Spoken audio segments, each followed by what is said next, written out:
Hello, everyone, and welcome to the Cinematic Schematic, the official podcast of thecinematropolis.com, your home to thoughtful conversations on film. I'm your host, Caleb Masters, and today I'll be rejoined by Laron Chapman, the You People and Freaky AF writer and director, and my long-lost recurring co-host. We'll also be joined by Geek Girl Features, Chelsea Ratterman, who is rejoining us to review the highly anticipated 2020 film, Wonder Woman 1984. We'll begin the conversation with a spoiler-free review before jumping into a spoiler section where we'll break down the entirety of the movie. So for those of you who haven't seen it yet, you can get a little taste of what our thoughts are. And for those of you who've already seen it and are still trying to process whatever this movie was, stick around for the spoilers. So Laron Chapman, 2020 has kept us apart. And it's been way too long. But it's so great to have you back on the show. Welcome back to the Cinematic Schematic. It's very good to be back, and it's good to be back to be talking about something that we can all just celebrate, no matter where we stand on it, just to be back to talking about what we love and to be in good spirits about it. So, yes, thanks for having me back. Wonderful. Agreed. The beacon of hope that is a film that people collectively knew was coming out and watched generally about the same time. Chelsea Ratterman, it really does feel like an eternity since we had a good talk after one of the film screenings. And if we were under different circumstances, we would be talking about Wonder Woman for probably like 45 minutes after some sort of film screening. So thank you so much for taking the time to rejoin us here on the Cinematic Schematic. Yeah, of course. Thanks for having me. I'm super excited to be here talking about Wonder Woman and, just seeing and hearing friendly faces again. Let's go. Let's send 2020 out with a positive bang and get the new year and movie started. Now, before we get to today's review, I did just want to note that if you were listening today to the show today and you really enjoy the conversation, we aren't currently taking any sort of donations. The best way that you can support the show right now is by subscribing and leaving us a rating and a review on your preferred podcast app, especially on Apple Podcasts. If you enjoy the show, go give us 5 stars. If you think this is some sort of wonderful, maybe a wonder podcast of some sort, 5 stars. If you think it's a bad podcast, you can even write a negative review, but just make sure you hit 5 stars and not 1 star. If you do that, it's going to help us out big time. So just want to make that caveat. We hope you'll consider leaving us a rating and review. Before we actually jump into the conversation, I did think it would be good for listeners, Chelsea and Laron, to get a good sense of where we all stood on 2017's Wonder Woman. This movie was a huge critical and box office hit. I just want to get a sense of where we all stand, especially as we look at the sequel that has been pretty hyped up, I'd say. I don't know about you guys. I feel like I've been watching ads for this movie for an eternity. So, Chelsea Ratterman, how about you? Where did you stand on the original Wonder Woman? Well, okay, so full disclosure, I saw Wonder Woman twice in the same day at press screening. So I drove to Tulsa from Oklahoma City and watched it in the morning, and then watched it in the afternoon at Oklahoma City, and I sobbed both times during No Man's Land. So obviously the movie has a special place in my heart, where we're seeing her doing her like woman power thing, but I'm still very much a fan, but I definitely, in retrospect, have way more problems with the third act than I did out of the gate, now looking back. So I don't say it spoils it for me, but I definitely am like kind of grumpy when we get to the Ares fight. So still love it, still watch it. But yeah, even Patty knows at this point. She's talking about the third act too, so we get it. Laron Chapman, how about you? I pretty much second what Chelsea said. I was a huge fan of, it's placeholder in the DC universe. Similar, I think the third act is one of those things which is kind of like a problem in a lot of comic book movies. Wonder Woman is not, it's not unique to Wonder Woman, but I think I left it with a pretty favorable reception from it. I thought it was great. All right, so I'm going to be the Debbie Downer here, and I just want to caveat a few different things.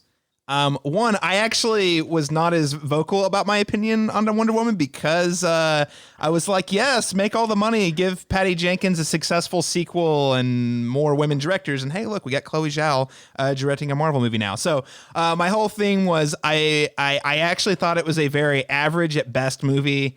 The first 2/3, I was like, this is pretty pretty run-of-the-mill superhero. The third act was total trash and betrayed the whole thing I thought the movie was hinging on, which is she's going to defeat war by pacifying it, not by punching it in the face. And then some studio exec's like, yeah, but that's boring.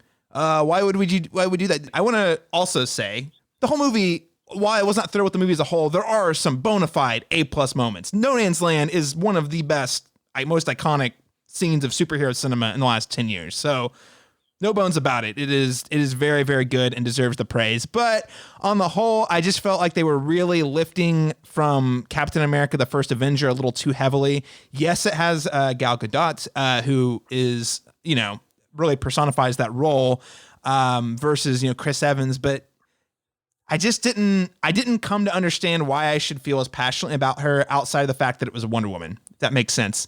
Longtime DC fan. Like, I love Justice League. I love Wonder Woman as a character. I also was glad that it made tons of money. I was a little surprised by how well it was received, but I was like, you know what? If we get more female directed films, if we get more representation up in the leadership roles, I'm okay with it. In a nutshell, not the biggest fan of Wonder Woman 2017, but I'm very glad. I also hearing stories like Chelsea's that it fired her up to go see it twice in the same day. I'm really happy that it found an audience and it did very well. The pandemic release factor. I want to talk about this a little bit before we get to the review as well. So this movie has actually been shuffled around quite a bit in the schedule. It was originally scheduled to be released on December 13th, 2019. So a full year earlier, before it was actually moved up to November 1st, 2019, before eventually being pushed to June 5th, 2020. Which is where it had, as we went into 2020 earlier this year, that was really where it was at in the schedule, was June. So when the COVID-19 pandemic hit the US, the film was actually pushed 3 more times before finally landing on Christmas Day 2020.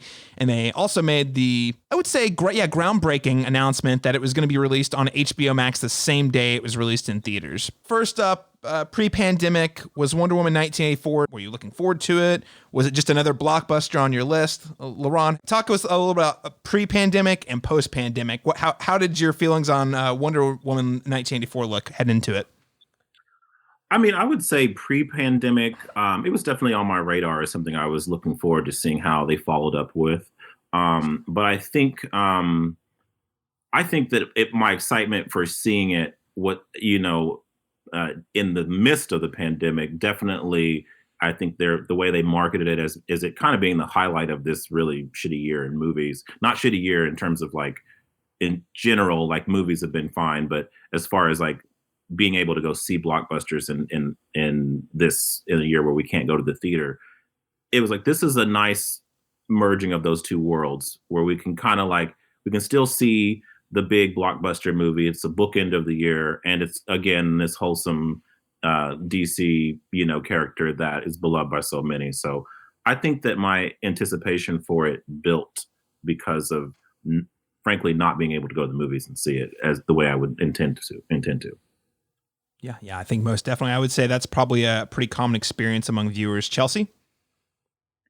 I was really looking forward to it. I was looking forward to it so much that when they kept moving it, I was the person that was tweeting people I know are never going to respond to me. I was like, please, Patty, do what you can. Keep it in 2020. December's my birthday. Let me go see this. So I was really looking forward to it. But I was looking forward to like superhero movies in 2020 as a whole, because it was like the year of the woman. I mean, we had women in front of the camera and behind the camera. And so, was obviously going to be the highlight for me because it's Wonder Woman, but I was looking forward to 2020 as a whole. So I was just really happy we got to see it, and it was still great. Still loved it. And yeah, it was fun.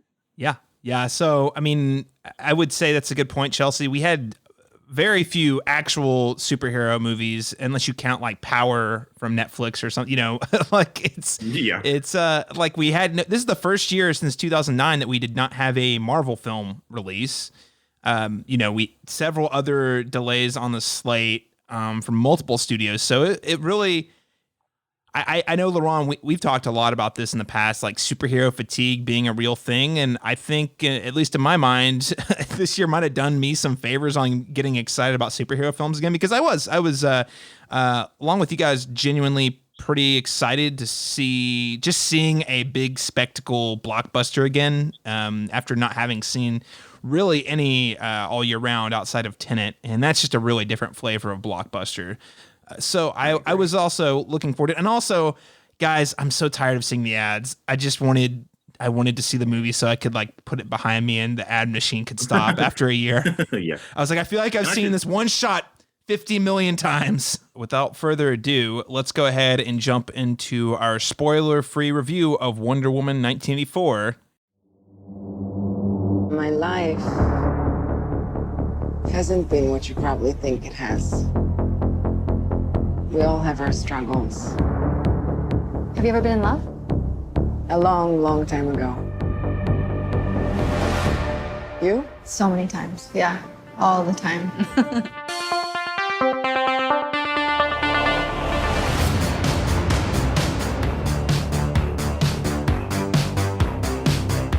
Welcome to the future. Life is good, but it can be better. And why shouldn't it be? All you need is to want it.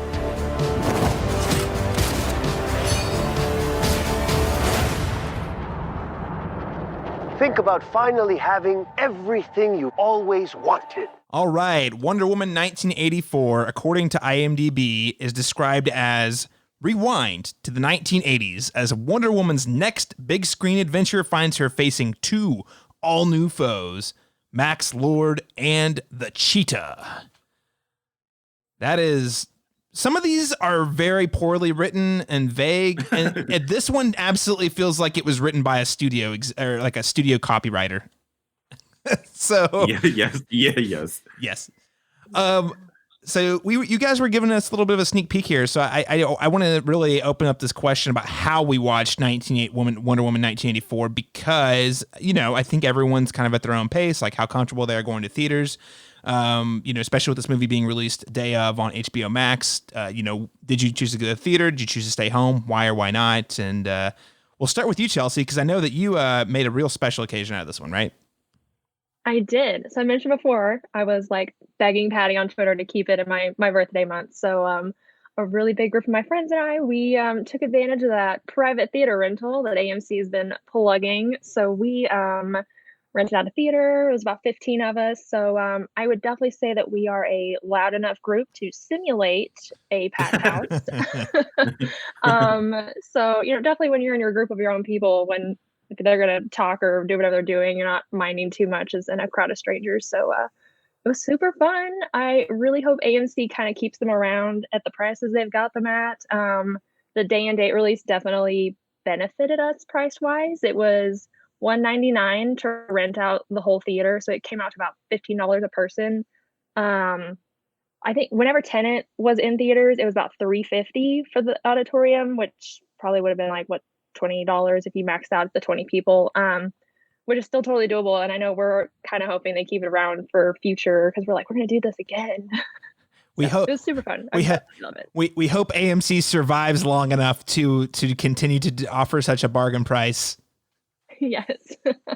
That's super cool though. I am very jealous. Missed the theater going experience. That is some rock bottom prices right there. Simultaneously, it's a great time for consumers or film goers, but maybe not so good for the theater. But that's still, you got to take advantage of that. That's a really good idea.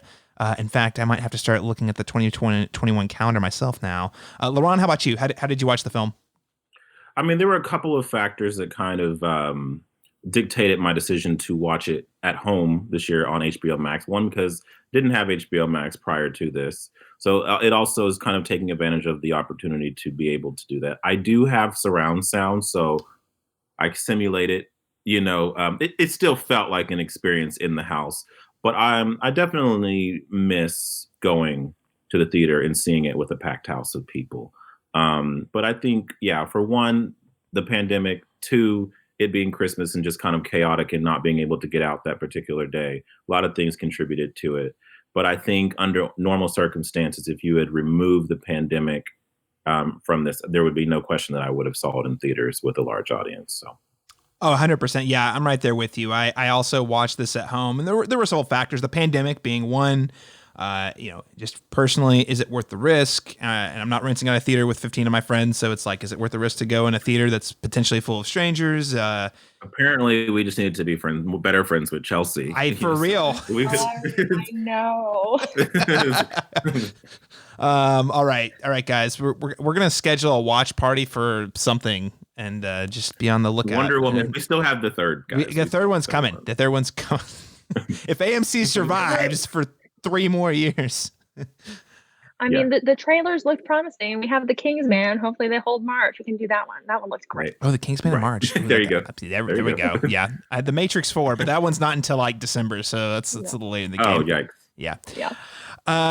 So also, but watched at home. And here's the other thing. I have a 4K TV that has Dolby Vision on it. It's a TCL brand, by the way, if you're looking to get into that. If you are on a budget, but you also really want 4K HDR Dolby Vision type stuff, TCL, it's got Roku programmed to the TV. Highly recommend for all listeners, for anyone who's considering it, because you're basically getting the parts from a Samsung TV that they didn't use, and it's for about a half the price.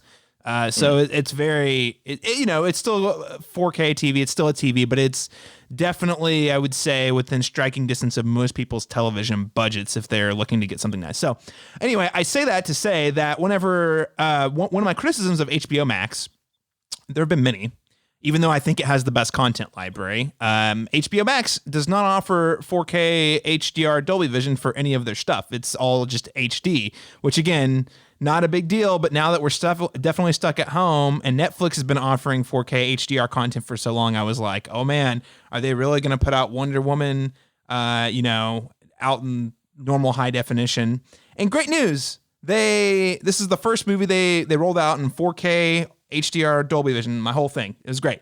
I do not have surround sound, but it would also support the Dolby surround sound if you had that set up as well. So again, they didn't spare any expense on that side of things. Now I will say, and I double checked a couple of other things after the movie was over, like streaming wise, they were definitely feeling it on their servers or whatever, because I was getting all sorts of pixelation and quality, like just the quality varied pretty regularly. It would go up, down. I could tell whenever it was chugging, like it was running issues. And I may or may not have gone over to Disney Plus to check out Soul, which is also in 4K HDR content, and did not seem to have any issues with it. So, HBO Max, I'm glad they're getting there, but they got some work to do on the quality side. But anyway, yes, I watched it from the convenience of my home, no surround sound, and on the couch. All of that said, Chelsea Ratterman, you love Wonder Woman, the original. How did you feel about 1984? I thought it was good. And I know I'm definitely not the resounding love that I wanted to feel for it after experiencing the 2017 film. I definitely think it had a lot to live up to with the first one. It was just so emotional for me, I think for a lot of people, especially that no man's land scene. Gal obviously does a great job personifying Diana Prince and Wonder Woman. But I can't say it hit the bar for it. And it's definitely one of the lesser entries in the DCEU for me right now. And I think that really is chalked up to some story decisions that they made that just didn't quite add up for me. And I really think undermined a lot of the character motivations. Yeah. I would, we're going to get into the details of it, but I would say that's a very fair assessment. Laron Chapman, how about you? Thoughts on Wonder Woman 1984? 1984, I feel it's one of those things where I've seen a lot of mixed reviews. I've seen some very pronounced hatred for it that I think is really unwarranted. I do think it's a step down from the original for sure. It seems somewhat bigger in scale, but I think narratively here, there are some weaknesses. So that's kind of something that was glaring for me. But I think cumulatively speaking, it had moments. I just don't think if the sum of all the parts added up to even the best moments in the original. Again, I'm the dissenter in the group. gonna split hairs. I enjoyed Wonder Woman 1984 more than I enjoyed the first movie. Now, is it better? Probably not. I think they're both probably, in terms of quality, from my perspective, about on the same level. It's just kind of like pick your preference on the problems. This movie actually addresses some of my issues with the original film. So we mentioned earlier, I actually really hate the third act of that movie. Like everything from deploying several of my pet peeves, like for movies, period, in addition to Wonder Woman defeating war with violence, just really, really left a bad taste in my mouth walking out of that movie. This movie, they actually tried really hard, from my perspective, to address that by having Wonder Woman essentially beat the bad guy without using her fists. One thing I like about this film is that it's kind of cheesy, and a lot of people I feel like have been unfairly critical. We see her saving people, which I guess people forgot superheroes are supposed to save people. People think it's silly. Like there's a scene where she rescues kids playing in the street. I'm sorry. Spider-Man, have you forgot, like all these different things, like, I mean, that's not Marvel, but I mean, that's not DC, but I mean, yeah, it's all the same. Yeah, but the thing about DC is one of my biggest criticisms of the DCEU is that, especially in the earlier, like the Suicide Squad, BVS, and even Man of Steel, like just no interest in saving people. It's all like these people are essentially like these heroes are essentially gods that can't be concerned with they like saving humans is a secondary goal of fighting the big bad person they're fighting, right? And I actually think Wonder Woman 1984 addresses some of that in a way. But I did really enjoy the moments. There are a lot, like Laron said, a lot of great moments in this film. Again, whether it's dismantling weapons or using her powers and crazy random, like, holy cow, I didn't know she could do that moments. It was still really cool. So I don't think those moments add up to a great film, but I think they're there and worth calling out to a certain degree. I would just say the biggest weakness of the film is just there's too much. It's sequelitis. There's too many things they're trying to do, and it's very unclear. And I think they get lost in all of the ideas and characters they're throwing in. It really just loses focus. And then the second thing I would say is that it gets so overstuffed and convoluted that there are just things that straight up don't make any sense at all. They just, and I know it's a superhero film and you're not supposed to ever think about it, but that doesn't really follow its own internal logic. My girlfriend and I were watching this together, and in the climactic sequence, which we'll talk about in spoilers, she's like, wait, why is this happening? What, like there were several moments, and I was trying to justify it in my head so I could explain it. And I was like, wait, no, none of this makes sense. And it really falls apart in my mind in a different way in Act 3 than the first one, but I still think it falls apart. So it's kind of a mess, but I enjoyed it. So that about sums it up. Anything else you guys would like to note about particular strengths or weaknesses about Wonder Woman 1984? I think that there's some really great like fan service moments. Obviously, we get to talk about that a little bit later, which we, definitely my crowd were like jumping out of our seats when some certain things happened. So I think that there were some great fan moments. I think that the movie, maybe this was just in choosing the 80s. I feel like that was kind of homage to the Donner Supermans. You kind of had that like candy color, lighthearted, earnest like feeling in the film. So I think that they were not potentially trying to do that. So I think that was a strength because I think it definitely played into it's brought Wonder Woman into a little bit more like a real life person, where I think kind of DC, for me, the biggest like DC criticism is they set these characters up to be kind of like godly characters versus like Marvel's kind of always does everyman. And I think that kind of goes back to what you were talking about, where people's criticism of her like saving people in the streets is because the DCEU has kind of set up Wonder Woman to be this mythological character where she's like made this effort to hide her existence and everything like that. So potentially it's not following its own logic at that point. But I think those were some great moments. Weaknesses for me were, again, some of those character motivations. They set Cheetah up, and then once again, they said, hey, we're going to make your character dependent on the man. Yeah.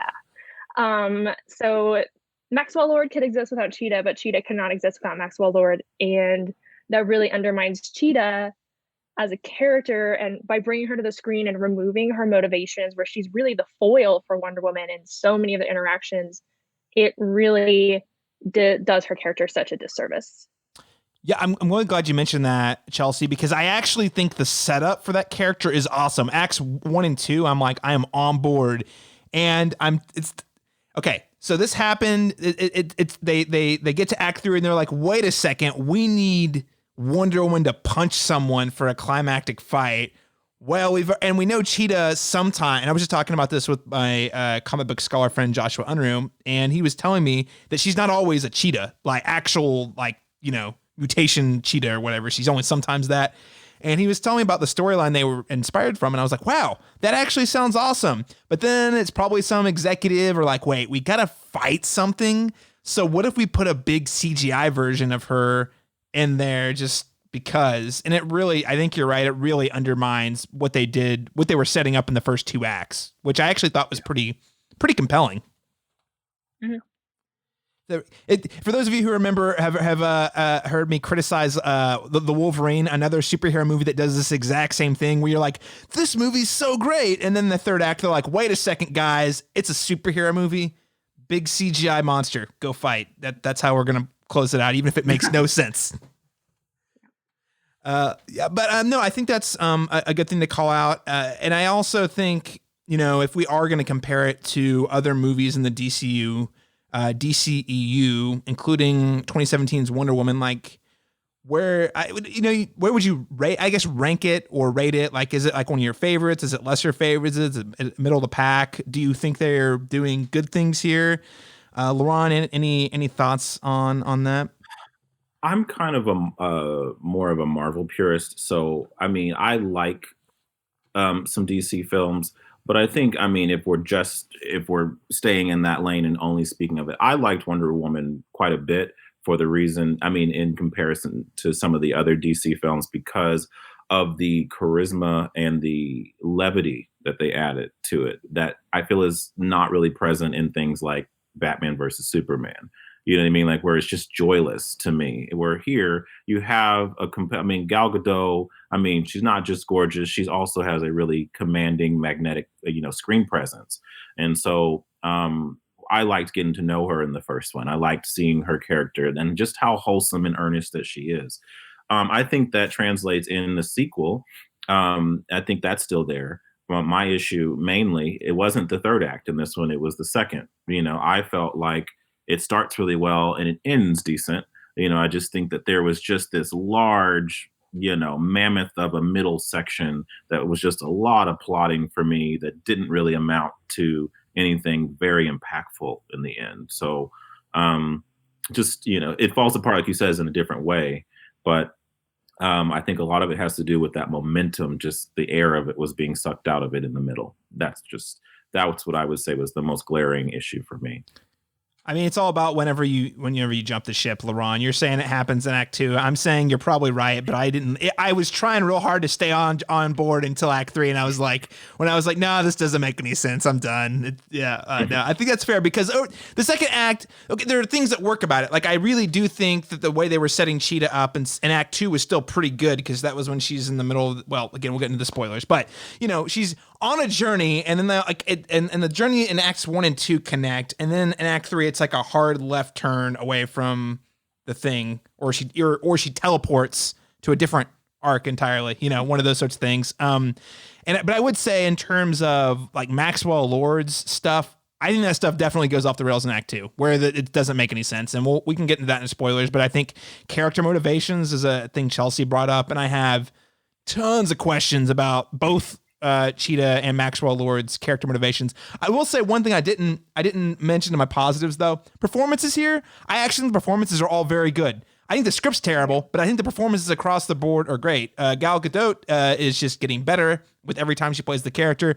I actually think Pedro Pascal is having the time of his life in this role. He is going for it, and like especially in the Act 3, he's like, I am in a comic book movie, and he just is like so happy to like just go over, like cheese it up, ham it up. He's having. Maybe you should have done it, Caleb. Maybe you should have played it. I wish I would have played Maxwell Lord. Yeah. So I mean, again, it's just and Chris Pine's back. I don't know if it makes sense, but you know what? He's great. He's there. He's here for the party. He's great. Yeah. No, I think all around this was it was a very well. Kristen Wiig as as the cheetah. Very great casting. I actually thought she was very good as well, and I actually kind of hope we get to see her in more superhero movies because I was very impressed with what she did with that character. Chelsea, but going back to that DC question, where does 84 fall? Obviously, you've said it's not as high up as Wonder Woman, but if you're comparing it to the other films in the cinematic universe, what do you think? Okay, so this is where I'm going to drop my bomb. Wonder Woman 1984 is definitely the lesser of the 2020 entries from the DCEU for me. Birds of Prey is way better. Oh, yeah. Highly recommend. The internet can be mad at me. I don't know if this would rank in my top 3. I'm a big Wonder Woman fan. I love Man of Steel. Shazam is fantastic. Loved Aquaman. So I definitely think the origin stories from the DC extended universe have delivered for me, but their sequels are obviously where their problems are coming in, as exhibited by the fact they've basically jumped ship on the whole connected universe. So yeah, that's where it places for me. Below Birds of Prey, above anything that is not a director's cut. That's about it. Yeah, I'd agree. I mean, like I said, I'd probably rank this right next to Wonder Woman. If you put a gun to my head and had to rank them, I enjoyed 84 more. No, I'd probably put 84 right above it. Maybe. I don't know. I definitely think Birds of Prey, in terms of the DCEU, is cream of the crop. That's up the top. I don't think it's like a mind-blowingly amazing movie, but I'm just saying that's where the standard for the universe is. I think Man of Steel is a very good movie that just fundamentally misunderstands Superman. So I have very conflicted feelings because I think as a film, it's a very entertaining blockbuster that has similar Act 3 problems, but I don't think it like breaks the movie. I think it's fine. I just also at the same time, I'm like, wow, I think it's a pretty solid blockbuster. I've rewatched it several times. I think the point to Superman, though, might be the only part where Josh Whedon maybe helped. He did. Controversial remark. It kind of brought that Super Friends, absolutely positive arc to Superman that I know is not going to be there come Snyder Cut. But I think that was probably the most positive part of Whedon's cut for me. No, Chelsea, I'm actually glad you mentioned that too. I know we're getting off the track a little bit, but while we're talking about the DCU at large, this is an opinion that is not going to mean anything because I don't Warner Brothers has totally just kind of given up on trying to make it all make sense. But I actually, coming out of Justice League, my biggest positive takeaway was, oh my gosh, I saw Superman in the DCEU and he felt like Superman for the whole 20 minutes he was on the screen. I just got he had the dumb dorky jokes, the physical gags where he's flying the building and I got a big dumb grin on my face at those moments because I think those are genuinely what's been missing. And unfortunately, due to a variety of reasons, one being that Warner Brothers doesn't know what's going on, two being that allegedly Joss Whedon, there might be some on-set stuff going on there that happened during the reshoots, don't know. But I don't know that we're ever going to see more of that version that I actually got really excited about. Because I don't know if Warner Brothers is particularly interested in pursuing more stories with that particular timeline. I don't know. I don't think they know what they're doing either. So there it is. Nope. If we were going to give Wonder Woman 1984 a rating, say a letter grade rating, A, B, C, D, what letter grade would you give it? Chelsea, we'll start with you on this. Okay, so I only saw it last night, so I'm definitely still marinating on it a little bit. I feel like it's a B- for me.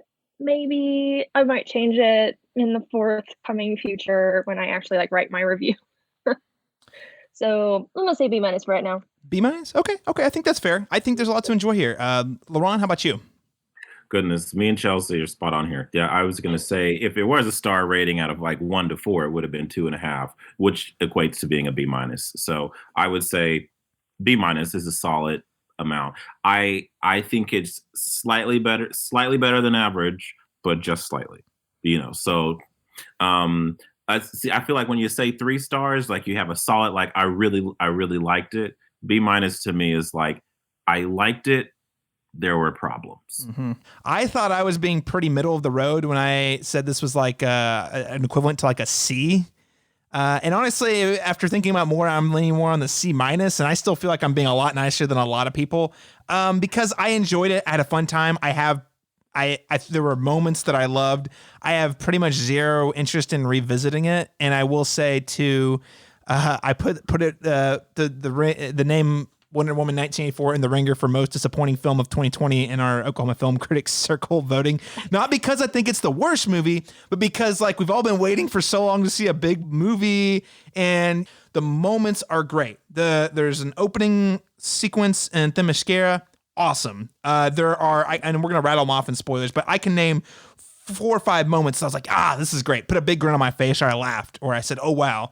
So there are moments there, and it's definitely worth watching for those. But I just think on the whole, the way I think the movie kind of sort of massively falls apart in a lot of ways, it for me is saying it's on the lower end of average film. I guess I'll be the naysayer here.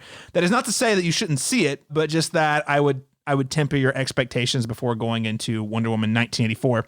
Another thing I've been trying to work into my reviews is just getting alternate recommendations of other films that you can pair with Wonder Woman 1984. So, Chelsea, what other movie would you recommend people watch either along with or instead of Wonder Woman 1984? So either you're saying replace Wonder Woman 1984 with another film, or you say make it part of a double feature. I'm gonna go on the replace side on this one, and I'm definitely gonna say Birds of Prey. Huge advocate for this movie. I love it. I watch it so much. And people slept on this movie, and I'm so mad. Go watch it. It's got a great soundtrack. It's gonna win Best Original Song for Doja Cat. I'm staking my claim on that one for Boss Bitch. So here we go. Laron, how about you? I'm gonna go completely off the rails and just say any 80s John Hughes movie or even Adventures in Babysitting comes to mind, just to get yourself in the vibe of the aesthetic of the world that they're creating in 1984. Mine is definitely super self-promotional because I'm going to recommend you watch the film I'm going to be reviewing next week, Promising Young Woman, because it just fits and it's getting a lot of acclaim, and it stars Carey Mulligan. Again, little teaser for what we're going to be reviewing next week, but also you should check that movie out. Laron, Chelsea, anything we want to add before we move into spoilers here? Any closing remarks for those who want to stay unsullied? None of us hate this movie. We just have problems. It's fun. Go watch it. Just enjoy it. Get your bag of popcorn, sit on the couch, sit in the auditorium if you're willing to do that. Just it's fun. It's candy colored and 1984, and just watch it.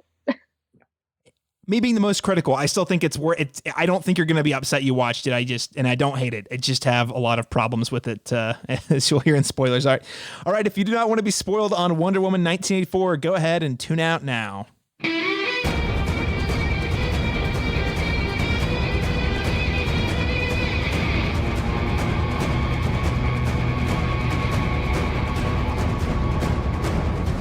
All right, guys, so we are going to talk about a lot of things that we had problems with in this movie. But before we do, I want to talk about the things we really enjoyed. And I think we all agree across the board this movie had lots of super cool moments.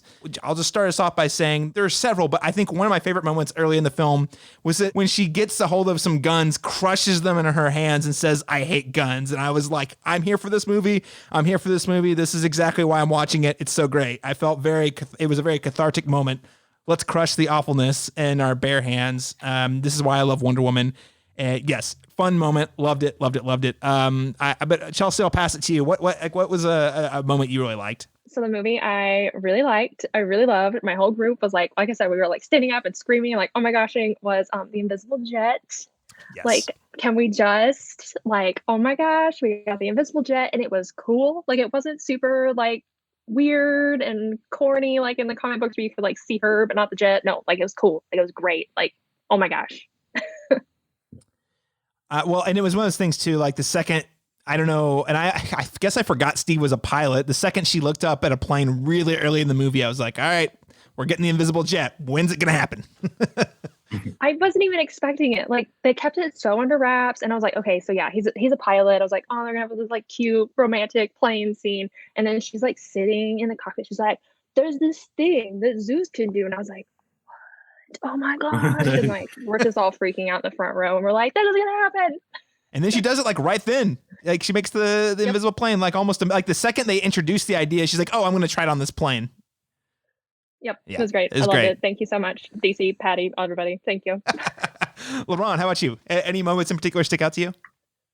The opening sequence in its entirety, whether it all landed, we'll talk about here momentarily. But yes, I think that entire opening sequence was just joyous and fun and just really captivating. I have to throw in one more. Whenever she was swinging on lightning bolts with her lasso, I don't know if she's ever done that in the comics. I'm sure it's probably happened at some point. It was like one of those, I was like, wow, is she doing that? She's doing that. Holy cow. Did it look great? It looked good enough to me. But it was very impressive. Okay, yeah. Well, this movie had a lot of really good moments. And I think the thing that we all to varying degrees are struggling with is just this movie is really jam-packed with a lot of ideas. Let's back up. Let's start with character motivations because I think it feeds into the larger sort of lack of themes making sense. Maxwell Lord. Firstly, again, they sort of introduce him as this Donald Trump analog. Not going to spend too much time talking about this, but is a man who actually has nothing, but is a very well-liked television personality, and that is what he is writing his business on, is getting people to buy into this idea that they can invest in oil and get money in return. And in reality, there's not any oil in the wells. So it's all just a scam. Like it's all smoke and mirrors. He doesn't actually have anything backing up. But they also sort of make you sympathize with him a little bit. Like he just really wants to do right by his son. He wants to be a better man than his father. He wants to rise above his humble beginnings, which is admirable. So they try to add a little bit there. But so that's sort of like the core, the character they introduced to us. And we understand that his motivation is he wants to get his business off the ground. He wants to strike oil, right? And he thinks that this wishing stone is the way that that's going to happen. And I'm like, okay, I'm tracking. Okay. He cons the guy into getting the company. Okay. The oil wells start booming. Okay. All right. He goes to Egypt to try to con the world's biggest oil man out of oil through his wish system. I'm like, okay, this is where I get confused on his motivations entirely. That guy doesn't have the oil. He sold all the oil to the Saudis, which okay, that's a whole other. We're gonna get to that later, but there's some heavy stereotyping in this movie. So he then takes on the private militia of this guy, and from there, I actually have no idea personally why he keeps wanting more stuff. Like I understand that the theme is that the idea that once you have more, you'll never be satisfied, so you just want more and more and more. But there's a big difference between there's even a big difference between I want all of the world's oil and I want access to nuclear weapons. You know, like that's a pretty big step, right? And it just sort of spins out of control for me there. And his lack of clear motivation then impacts, Cheetah's lack of clear motivation. Like the way they meet, I'm like, is still kind of sloppy, but I can buy it. But the way they sort of work together in the end just makes zero sense. Like why she would be motivated to help him, why he continues to want people to make wishes when it's very clearly causing destruction very visibly causing destruction on the planet. I don't know what you guys have to say. Maybe you can clear it up for me. But Maxwell Lord's motivations, did that work for you guys? Laron, we'll start with you. It's just half baked. It just, I mean, like you said, his arc is two dimensional. And that was the issue. Is like I think you get to, like you said, once he has obtained essentially what it was he would need. It's just weird that he would, like you said, he would take it further past the, going to Egypt. Just it doesn't. Beyond that point, it just feels like we're treading water again. We're just trying to find some haphazard way to link Cheetah's storyline into it, and I just felt like I was there with Kristen Wiig's character and just the very simple, like wanting to be seen, wanting to be like, that was enough for me. That was enough of an arc, and they could have just followed that through to the end. As soon as they entangled that with Max Lord's stuff, it just undercuts anything that she would have been doing, because that's not what she wanted to begin with. And so it just seems like it took out the impact or any reason for me to even care about the villain's motivations, which is can happen with good fiction, as we've seen in like, Game of Thrones or something, where we might hate the villain, but we understand their motivations. And here I just felt like it was just watered down by the weird, merging of their two issues there towards the middle act. But yeah, Chelsea, anything to add there?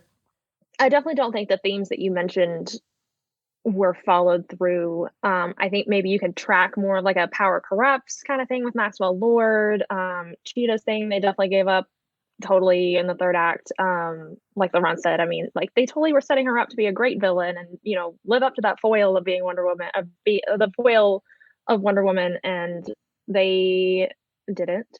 I think the biggest thing for me, because I'm a big like follow the rules of like established rules of magic and all these things, and like we definitely have magic, and Maxwell Lord's thing of like always getting more and like there's always more don't track within those, like I feel like established rules of magic that we all understand, which is, I mean, they mention it, it's like the stone gives and the stone takes, but it didn't take from him because he was able to take the health from other people and like reestablish his own health. So like it's like this genie thing that wasn't working. Like, yeah, the internal logic is totally broken, right? Because it's totally broken. Yeah, because he didn't really seem like he lost more other than his health. And then they even had the line where he tries to explain. He's like, "Oh, well, I knew that was going to happen, so I'm just going to steal other people's health." And I was like, "Oh, okay." No, and I mean, at least whenever we see like in Aladdin, I mean, Jafar wishes to be as powerful as a genie. He becomes the genie. He's bound by the genie's rules, but he's as powerful as the genie. But we don't see that in this established rule of magic where he's like, I'm going to become the stone, so I am the stone, but there's no repercussions really for him. So we're breaking that rule. But there's none of the themes that really pay off to make you feel sympathetic or like you understand the villain's motivation. They completely throw their motivations out the window in service of the CGI spectacle. And any sort of nuanced like attempt to say something to their audience, which is definitely what happened in the first one. They went for Ares. He was two-dimensional. They could have been like, we're going to be political, or we're going to say that, man is just corrupt and is always going to be violent. Like there were so many other ways they could have done and gone with that movie that they just chose not to. And they definitely did the same thing in this movie. Well, yeah, I mean, with the first movie, it's like they were setting you up to say, okay, man is inherently corrupt. That's the big discovery, like light bulb for her. And she's like, oh, I have to figure out how to persuade them of the better way. And that would have been a really beautiful, had they figured out a way to like, visualize this in a way that, would have been great. But they were like, nope, comic movie, big fight. Same thing happens here with Kristen Wiig and Cheetah, because I really like this idea. I think that the core of the character they set up is extremely strong. Like you're like Laron saying, I'm right there with her. Oh, she's this woman who just like looks at, Diane Prince and says, I want to be her. And how many of us have not like looked at like somebody and been like, man, if I only had whoever, Joe Schmo or whatever has, that's an honest thing that I think we can all relate to. So I think it's a really strong motivation. And when you see her sort of start to change, I even like the idea that she gets the powers, but then loses those things about her that made her, human. Yeah. And I think that was great. That like, so, and that's the first two acts you're tracking. I'm like, okay, we see she's like doing the running thing. And I'm like, all right, even when she goes to the White House, it doesn't 100% make sense, but I'm like, okay. And even her saying that I'm fighting you because I don't want it to go back the way it is. I'm like, all right, I got that. The second she's like, I want to become an apex predator, all of a sudden, what? Since when? Since when? Where was the like? And I'm not. And there might be stuff about that character that's already been established because I don't know the comic book or I don't know the. But it just in the film, it's not placed. It just feels like an afterthought, and it just becomes like okay. So that was your big overarching thing. It just there's no hinting at that. If there is, it's very marginal, I think. But I think that was shoehorned in because they never actually call her the cheetah in the movie, at least that I can recall. No. So I think that was them like shoehorning in that she's the cheetah. But in the comics, she just wants to best Diana. Like she just wants to one up her and just be better than Wonder Woman. It's not that she wants to be an apex predator. And yeah. I think that was just them shoehorning it in. That's it. Did she have cats did she own one? Because like things like that, like I just feel like I'm not saying she's Catwoman, but like you know what I mean. Like it just would have been like yeah, but little clues like that would help you understand like how like, she would think that way. She's a really big Catwoman, so like her idyllic self would have been like, I'm gonna be this like badass Catwoman or something. Like instead, it just kind of I don't know. It just felt odd because like from the trailer, I was like, oh, okay, cool. I'm sure there's like a whole bunch of like integration of that idea. It's gonna mold to her being this, and then in the end, it's just like, when is she? Oh yeah, that's right. She turns into a cat at the end. I forgot. Yeah. Right. It's just strange. It just feels strange and like just oddly out of place in a way. Yeah, and again, like she does become a cheetah person in the comics sometimes. Like she is, sometimes she's not. And I just want to say like that is a thing, and it's not that she becomes that. I think that bothers me. It's the way that they do it, like Laron's pointing out in the movie, where you're like, why would she turn into a cheetah? Like, you know, is this like an obsession she has? Like, just any sort of context clues would have been good for how we get there. And there's just none of that. It's just like the studio's like, we got to find someone to fight at the end because Maxwell Lord's not going to be, an Ares. So we got to find someone to be the Ares that we can have a big final confrontation. And I just honestly, I think it would be bold if superhero movies of this size didn't end with a big mano-y-mano fight. Like, what if they just like really tried to focus on the characters and sticking to landing? And then, you know, if they can make spectacle work, great. But like this movie just doesn't, because the other side of that is going back to how Maxwell Lord's character plays out. Firstly, this is when I started to like, I abandoned all hope at understanding is when my girlfriend turns to me and I'm having the same thoughts, but the fact that she actually vocalizes, we're watching this, he's in the room. He's telling people, keep wishing, you know, doing he's super hamming it up. Pedro Pascal, man, guys. He is all there. The second he starts floating around and it's windy, and I'm like, wait, why is it windy? And then my girlfriend turns to me and said, can you tell me why it's windy? And also, why is he shouting? Is he on TV? And I'm like, I don't know. His power is to grant wishes, not to create vortexes. You know, it's like they realized that it wasn't like a big climactic fight. So they're like, how do we make this like, you know, really big and bombastic? And then also the way that she stops him. I really admire that they tried to find a way for her to defeat an enemy by using the lasso of truth, which again, they tried to set up earlier in the film and failed horribly. Like they should have set the lasso up a little better. But the whole idea is that the truth will set you free. Really strong, classic, powerful theme. We know that the lasso, when people have it on, they're forced to tell the truth. They didn't really set that up extra well in this movie. I think they maybe had done a little bit of legwork in the first movie. So when it happens in this film, it kind of feels out of left field. She's like, oh, I lassoed you. And all of a sudden now he can see that everything he did was wrong. And I was like, okay, like on a bigger picture scale, I see the idea you're tackling here, and I actually really admire that idea. But the execution was so botched because she didn't really need to be a part of that thing. Like he had the realization that he would have had anyway, which is that his son's out there lonely and alone while he's riding around in the tornado screaming and stuff. You know, like the lasso didn't really show him anything that he didn't already know. I don't know. You guys have any thoughts on Maxwell Lord's story? I think like full stop, he could have not been in the movie and they could have made the cheetah thing work. Yes. But that's just my opinion. That would have been more interesting to me, honestly. Yes. There was just better ways they could have executed that story, which I mean, I've rewritten the movie like 3 times in my head in the last like 18 hours as I've seen it. But I definitely was not tracking up until it was like literally verbally said, so whatever, that Diana was losing her powers because of Steve Trevor's existence. I didn't either. Like, spoiler, everybody. Totally. Okay, I thought that Minerva or Barbara was like taking her powers and becoming Wonder Woman because she wanted to be her. And then like we would have this like twist where because she was losing her humanity, like her realizing that she was doing these things was going to be the big like light bulb moment essentially where they like then teamed up against Marshall Lynch. I don't even know, something crazy like that where, you know, we were not undermining our female characters, but yeah. Right. That's my opinion.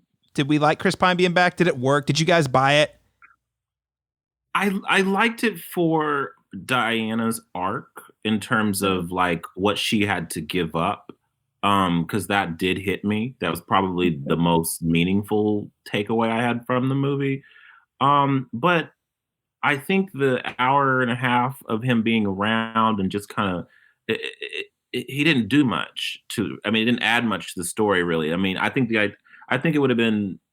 I mean, I don't know. It works in one way. It's just, but like everything else in the movie, it's just incomplete. Everything felt like it's missing the other half of what would make this thing good. And I don't know. I think it worked in that impactful moment where she decides that I have to give up this thing so that everyone, where we understand contextually for everybody else what that sacrifice would mean, because our main character is losing the person she loves again.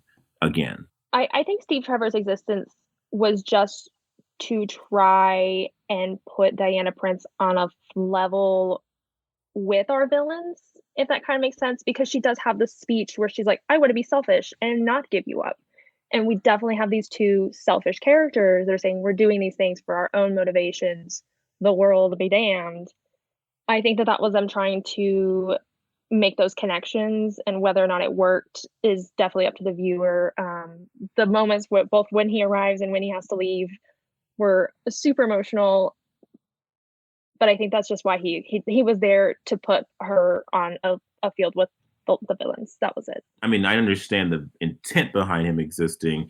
It was more so like in that hour and a half that he was there, beyond that point, it just felt like, oh, hey, Chris, so it's like, I don't know. I just wish he had something more substantive to do to contribute to the story beyond that one aspect. But yeah, but I think it worked for Diana's story. Yeah, he really didn't, in terms of things he actually contributed to the plot and narrative advancement. He really didn't do anything. He flew a plane at one point. I think that's actually we got the invisible jet. Yeah, exactly. He did, which I mean, it's not the total loss. It's like, it's not. We got to see a really cool sequence where they watch the fireworks go off, and I got to admit, I actually thought it was pretty sweet. I don't know, it was cheesy. The scene when they're flying over the clouds and the fireworks, I was like, that's a pretty cool little moment. And, I was game. I was totally game for that. Yeah. It was great. It was definitely logic defying, because like, you died in like the 20s at this point, my dude. Like, how do you know how to fly this plane? Also, you're flying through a bunch of explosions. I'm sorry, I'm killing it. It was my favorite scene too. I'm so sorry. No, it's okay. It's actually really dumb. Don't think it. It's just like, this movie is big, dumb, and silly. And I'm not saying, like, I don't think those things are always bad things. And I don't even, especially in the context of superhero movies, silly and dumb are not the same thing. Sometimes this movie is silly, sometimes it's dumb, it's always big. But I just want people to know, when I say those three things, they aren't the same thing. I think this is one of those moments that is both silly and dumb. There's lots of things that are actually very smart in this movie, but also very silly. And him flying the plane, you just gotta buy into it. It's okay. It's fine. Yep. Just go with it. As Christopher Nolan said about Tenet, you just gotta feel it. Now, another thing I want to touch on here is the 1984 setting, and the fact that this movie, obviously it's in the title 1984, but I gotta say, guys, I don't know about you, I don't feel like this movie utilized the 80s settings in any sort of memorable way at all, like at all. And I really thought, like I mentioned earlier, I really thought this idea that the rise of consumerism tying into this like plot, like theme of like, whatever you wish for can be yours. I was like, oh, they're totally gonna like lay that in as and I think the elements are there, but they don't use the 80s at all, other than, hey guys, everyone's wearing 80s outfits. I feel like all the ideas and all the aesthetics and all of the character arcs, everything has the setup.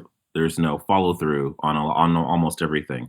I feel like if you're going to call it Wonder Woman 1984, it better feel like every part of this is integrated in such a seamless way. And it just doesn't. Like, I mean, like, there are a couple sequences and costuming that's cool, that's nice.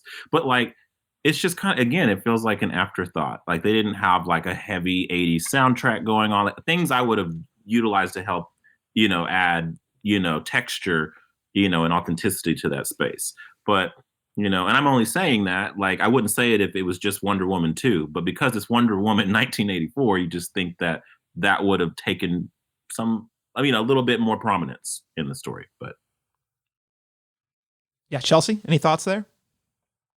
I don't think it uses the setting. I think that you have the trappings, you have the aesthetic. I mean, the clothes were great. They were fun. I was definitely looking forward to more synth in the score that I got. That's my primary complaint, I guess. But I think that I think what DC has in its characters is they're kind of a little bit more immortal than the Marvel characters. And so they have these things that they stand for that it doesn't really matter what time you drop them into. And I think that trying to drop her into an 80s movie and say it's an 80s movie and there's no they don't apply any 80s themes to it. They're still utilizing the Wonder Woman themes of like love, truth, and everything, and it just shows that you can kind of drop her in anywhere and it's going to work. Yeah, no, I think that's spot on. You mentioned the soundtrack, Laron, and Blue Monday was in one of the trailers, and by the way, I'm a sucker for Blue Monday. If you want to get me fired up with 80s vibes, just play Blue Monday in front of a trailer. They've been doing it a lot lately, and it totally got me. I was like, yeah, like this 8 versions. Yeah, there's a million. Yeah, exactly. Yeah, there's more synth sound in the trailers than there is in the actual movie, and that's a huge bummer. But Chelsea, I want to follow up on what you were talking about there, which is this idea of. So DC characters, they are supposed to represent these like larger, like God type beings. There's a few distinctions I want to make about that. Like they more so than Marvel, where you're dealing with a lot of heroes who are created from science or are sort of the earth, so to speak. Obviously you've got Thor, who's God of Thunder, and there are many, many larger lives. But I think I would say like, the Avengers, most of these people are like they have either obtained these powers like themselves or by accident. The X-Men just are born with the mutant gene, but it's like more like your everyday person. Even Captain America really represents like the everyday man, right? Versus DC, that is not the case. These characters all represent much larger ideas. Superman being, and then we remove the American way part because I think that's garbage. But the truth and justice and this idea of a beacon of hope. Batman sort of representing capitalism in a lot of ways and wealth in America. Wonder Woman sort of like bringing this classic idea of the mythology of the Amazons and putting it in superhero form, like this goddess status, similar to Superman in a lot of ways. Like they're supposed to be these like god-esque beings, but the thing about it, and so in a lot of ways it should feel like that. They should be able to fit into any time that you put them in and it work. That's part of what I think makes those the characters brilliant and has given them the shelf life they've had. The problem with this movie is, though, it doesn't have anything to say about the 80s, right? So the whole idea with characters like that is you use them to sort of, especially if you're doing a period piece, to sort of bring a certain theme to the surface related to that time period, right? So we're going to do Wonder Woman in the 1980s. So Wonder Woman, we know what Wonder Woman represents. She represents these 3 things. And yes, she'll have an arc, but the arcs are probably going to be a little different than you'd see with like a Marvel character where it's more relatable to something people might experience every day against like broader. So you would think that by setting in the 80s, we'd feel like walking away, wow, this movie had a lot to say about the 80s. Here's these ideas they pulled up about the 80s, and maybe we're trying to say, how is this relevant today, right? Same with the 90s, whatever. This movie just doesn't do that, though, because it just drops her in the 80s. But then I'm serious where by Act 2, you would not be remiss to forget you're watching a movie set in the 80s. There's almost nothing about it. Like especially like when they're in Egypt driving around, there's literally nothing about it that says, hey guys, we're in the 80s. I guess other than maybe the cars they're driving. So it doesn't utilize, it uses it, I don't know, aesthetic at best. It's just kind of hollow set dressing versus, I would say some sort of reflection on the 80s anyway. But I was pretty let down. I don't know about you guys. It could have been stronger. I mean, in terms of aesthetic, in terms of it looks good. Like the movie's polished and crisp, but like in terms of in the context of the 80s, it's just like you said, it just kind of sits there. Doesn't really contribute anything to the narrative for me. We are running out of time, but I did want to at least touch on one of the more intense criticisms of the film. And, I don't know if we want to get super into the weeds here, but this movie's been criticized for its, use of representation and racial stereotypes. Now, what's interesting, I find fascinating about this is this movie actually has a pretty diverse cast through and through. But what's unfortunate is that I think has been pointed out by a number of critics is that it also perpetuates the stereotypes of those characters. So I just want to cite a quote from film critic Walter Chaw.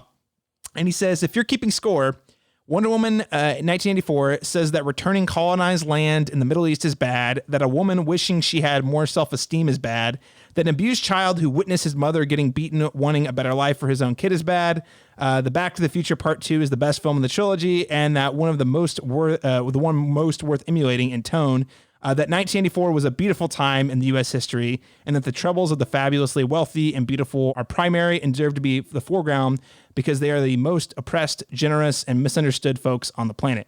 You know, I just want to put that out there because this is the kind of stuff that's being written about this movie, which I find to be especially intense. But what I will say, if you're thinking about this in terms of representation, the black person is a homeless person. The Hispanic person was raised in poverty and his father was abusive. It's over and over again. If you start looking at the cast, the Egyptian is an oil guy who sold his oil to the Saudis. You know, if you look at the representation, it definitely checks a lot of boxes in terms of cliches and stereotypes that we've seen in cinema, right? And the first black woman that we're kind of introduced to is Diana's caretaker, which kind of hits the, you know, that I don't want to, the mammy trope, you know what I mean? Like where they're just kind of the like, so, I mean, but yes, I mean, this is another example of something that it's a little bit tone deaf to. Every superhero movie isn't supposed to change the world in terms of representation, but since we're having an ongoing discourse about gender and race and inclusivity and all those things, it wouldn't be unheard of to try and incorporate those elements into the narrative moving forward, especially if we're going to talk about like Black feminism and how it's almost kind of devoid entirely from the larger scope of things. But yeah. Mm-hmm. Like specifically talking about Chaw's quote, I think that it's part of the ongoing conversation and it's starting to seep into our awareness of the movies in a way that hasn't really been part of like the critical conversation, I feel like. And that, I mean, again, I don't want to be the person that harps on the particular demographics of the film critics or of the Hollywood administration, for lack of a better word. It's having the conversation about things that the public is already having a conversation about. We have Me Too, we have Black Lives Matter, and being able to talk about them in a way that's going to start getting Hollywood to notice it, I think, in other ways than the backlash, in more of a critical, like, this is actually going to affect you in different ways.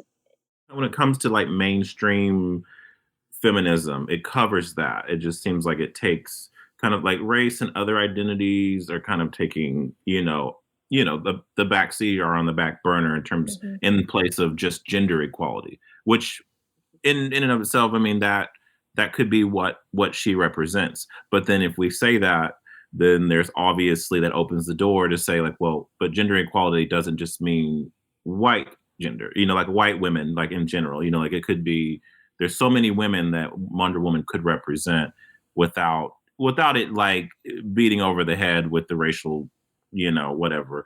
Like it just could be like, I mean, and I think that would be an interesting thing to incorporate maybe into the third one. You know what I mean? Like, let's see, like, what are some of those issues? How can we finesse those in a way that's seamless and not just kind of there for diversity plugs or what have you? But I think it's a serviceable character as is. I think it could even be more meaningful if it did kind of consider those other perspectives. Well, I think if I'm hearing you correctly, what you're saying, or what I'm hearing at least, is that if the movie itself represented feminism on the whole versus just using Wonder Woman iconography, like instead of just saying, hey, we have an iconic feminist character who supports women, it's like, no, what if we actually showed that sort of diversity and inclusion in the casting choices, Right. Exactly. Yeah. Yeah, no, I think that's a good note. I don't have much to say on the matter other than that I hope that Hollywood continues to have these conversations and that this is tough. This is happening we are more, for a lack of a better word, enlightened or quote unquote woke than, people are just become via social media and just the number of movies people see. Everyone's a lot more savvy to this sort of thing. And because of that comes like a lot of people having to process this stuff differently. And I think we're a lot more critical about this movie through this particular lens than we would have been like 3 or 4 years ago. But I actually think it's a really good conversation, meaningful conversation to have in terms of the future of filmmaking, especially blockbuster films. So I think I'm glad. I'm sad that it is hurting people's feelings on this movie, but also it's a valid criticism, and I'm glad it's being discussed. Just unfortunately, Wonder Woman's the one that had to come out the door, and it does appear to be a little tone deaf for its time. I think what's most disappointing is that Walter was able to summon such a list. Clearly shows that Hollywood is not listening. There's semicolons, and it's like 6 points long of these are the stereotypes that were summoned up in just this one movie. So who is not listening? And I think that you can look at this movie. You can look at Justice League when Flash falls on Wonder Woman's breasts. I think that there is clearly nobody listening in this movie, in this series, in other movies, and it's going to take something bigger to make them listen. Yeah. And with so few movies out there to talk about, like, this is going to be in the conversation for a while. I don't think this is going to go away. Mm-hmm. Well, I think we are about out of time. And before we go, firstly, I just wanted to say, Chelsea and Laron, thank you so much for taking the time to join us and talk about Wonder Woman 1984. This has been a really great conversation. I hope listeners, you have gleaned some different thoughts or perspective on the movie. Whether you liked it or not, I still think the best thing about it is that there's actually a lot to talk about here. Chelsea or Laron, anything you want to add before we close out the show? I think it's a noble misfire with its moments, with some strong moments. So definitely still worth seeing. Yep. If it had come out when it was intended to come out, it totally would have been the summer popcorn blockbuster, and just go have fun and watch it in December. I just want to restate what Laron actually said at the end of the spoiler-free section. None of us actually hate this movie. I actually really like this movie enough to say it's better than the first movie. So check it out, give it a watch, see what you think, and let us know. You can let us know by hitting us up on the Cinematropolis, on Twitter at the Cinematrop, or on Facebook at facebook.com/the Cinematropolis. Laron Chapman, if people want to keep up with you and your work or continue this conversation on Wonder Woman 1984, where can they keep up with you and your work online? They can follow me with my name on Facebook, on Twitter at the names Laron, or they can follow me on Instagram at FreakyAFFilm. All right. And Chelsea Ratterman, if people want to keep the conversation with you on Wonder Woman 1984, where can they find you online? At me, people. No. You can find me on Twitter and Instagram at Cinephile Chels. There's no underscore. I removed it recently. And you can also visit geekgirlfeatures.com. Of course, if you want to keep up with me, you can follow me personally on Twitter at CMastersTalk. That's letter C, Masters Talk. Ladies and gentlemen, that is Wonder Woman 1984. I hope you'll join us next week when I do a review of Promising Young Woman, starring Carey Mulligan. I've been really looking forward to this one for quite a while. It's going to be a great film to check out. Now playing in theaters for those of you who are going to the theaters, and I expect it to be on demand here in the next couple months.